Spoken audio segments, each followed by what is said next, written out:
ഇന്നത്തെ റെസിപ്പി നല്ല സോഫ്റ്റായ മട്ട അരി കൊണ്ടുള്ള പുട്ടാണ്.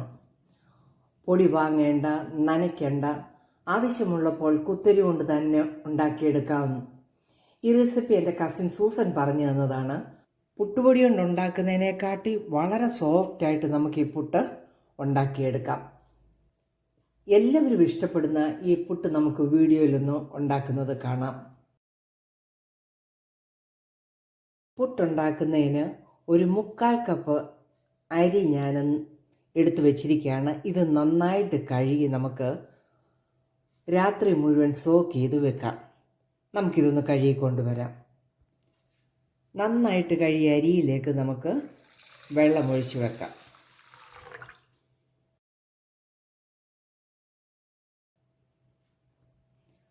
നമുക്ക് രാവിലെ ഇതൊന്ന് നോക്കാം. നോക്കിയാൽ നല്ലതായിട്ട് സോക്ക് ചെയ്ത് വന്നിട്ടുണ്ട്.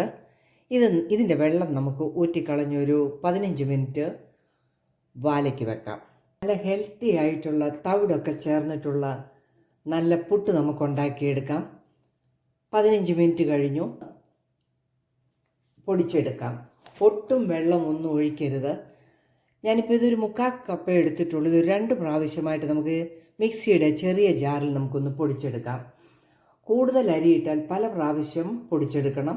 ഇതിപ്പോൾ ഒരു 2 പ്രാവശ്യമായിട്ട് നമുക്കിതൊന്ന് പൊടിച്ചെടുക്കാം. ഈ മിക്സിയുടെ ചെറിയ ജാറിലേക്ക് നമുക്ക് അരിയിട്ട് കൊടുക്കാം. പൊടിച്ചുകൊണ്ട് വരാം. 1 മിനിറ്റ് ഞാനിതൊന്ന് അടിച്ചെടുത്തു. നോക്കിയേ, നല്ല തരിതരിപ്പുള്ള നല്ല പുട്ടിൻ്റെ പൊടി ഉണ്ടാക്കിയെടുത്തിരിക്കുകയാണ്. നമുക്കിതൊരു പാത്രത്തിലേക്ക് ഇട്ട് കൊടുക്കാം. ബാക്കിയും കൂടെ നമുക്കൊന്ന് പൊടിച്ചുകൊണ്ട് വരാം.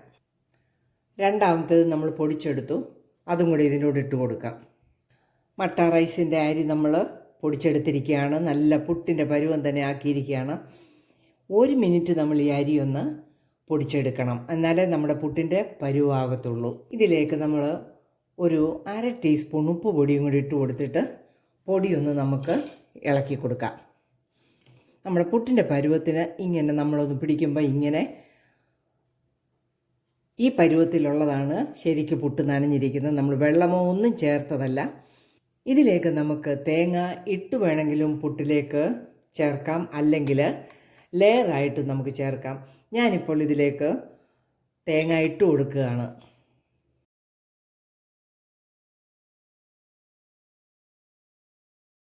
ഒന്നും കൂടെ ഒന്ന് ഇളക്കി കൊടുക്കാം. തേങ്ങയും കൂടി ഇട്ട് നല്ലതുപോലെ നമ്മൾ പുട്ടിൻ്റെ പൊടി നനച്ചെടുത്തിരിക്കുകയാണ്. ഇനി നമുക്ക് പുട്ട് പുഴുങ്ങാം. പുട്ടുകുറ്റിക്കകത്ത് അടിയിൽ വേണമെങ്കിൽ ഒരു ശകലം തേങ്ങയും കൂടി ഇട്ട് നമുക്ക് ലെയർ ചെയ്യാം. പുട്ടിൻ്റെ പൊടിയെല്ലാം നമ്മൾ ഈ കുറ്റിയിലേക്ക് ഇട്ട് കൊടുത്തിട്ടുണ്ട്. നമുക്കിതൊന്ന് ആവി കയറ്റിയെടുക്കാം. നല്ലതുപോലെ ആവി വന്നിട്ടുണ്ട്. നമുക്കിത് പുട്ടിൻ്റെ നല്ല മണം വരുന്നുണ്ട്. അതായത് നല്ല മട്ട റൈസിൻ്റെ പുട്ടാണ്. നമുക്കിത് പാത്രത്തിലേക്ക് എടുക്കാം.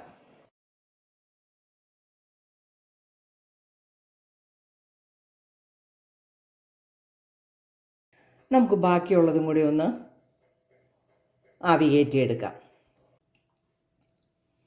പുട്ടുപൊടി ഇല്ലയെന്നും പറഞ്ഞ് ഇനിയും പുട്ടുണ്ടാക്കാതിരിക്കല്ലോ.